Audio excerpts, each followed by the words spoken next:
તો જય માતાજી ગાઈસ. તો ગાઈસ આજે તમને અમારી શાળા બતાવો કે જ્યાં અમે 1 થી 5 ધોરણ ભણ્યા છે કમ્પ્લીટ અહીંયા. અને પહેલાં તો ઘણું બધું અહીંયા બાવળિયા ને એવું બધું હતું, પણ ટાઈમ થયો એમ બધો સુધારો કમ્પ્લીટ, ગ્રાઉન્ડ બાઉન્ડ અને ઝાડ ને બગીચો બધું કમ્પ્લીટ થઈ ગયું છે. અને આ છે અમારી નિશાળ. આ નિહાળમાં અમે 1 થી 2 ધોરણ ભણ્યા હતા ને, જે બાજુવાળી છે ને એમાં 3 થી 4 ને જે અમે પાકી જે નિશાળ છે એમાં અમે 5મું ધોરણ ભણ્યા હતા. અને આ જે દોરેલું દેખાય છે ને તમને મીનાવાળું, શેખ અમે ભણતા હતા ને ત્યારનું ભાઈ દોરવા આવ્યો હતો ને ત્યારનું હજી સુધી છે જુઓ ખાલી.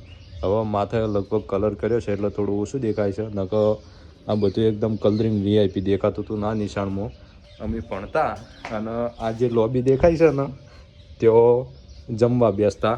જ્યારે રિસેસ પડતી ને ત્યારે ગમે ખીચડી હોય નકર દાળ ઢોકળી હોય ને એવું બધું હતું એટલે જમવા બેસતા. અને એક આ રૂમમાં અમે 5મું ધોરણ ભણ્યા હતા. ના છે અમારી ચેહરપુરા પ્રાથમિક શાળા છત્રાલા.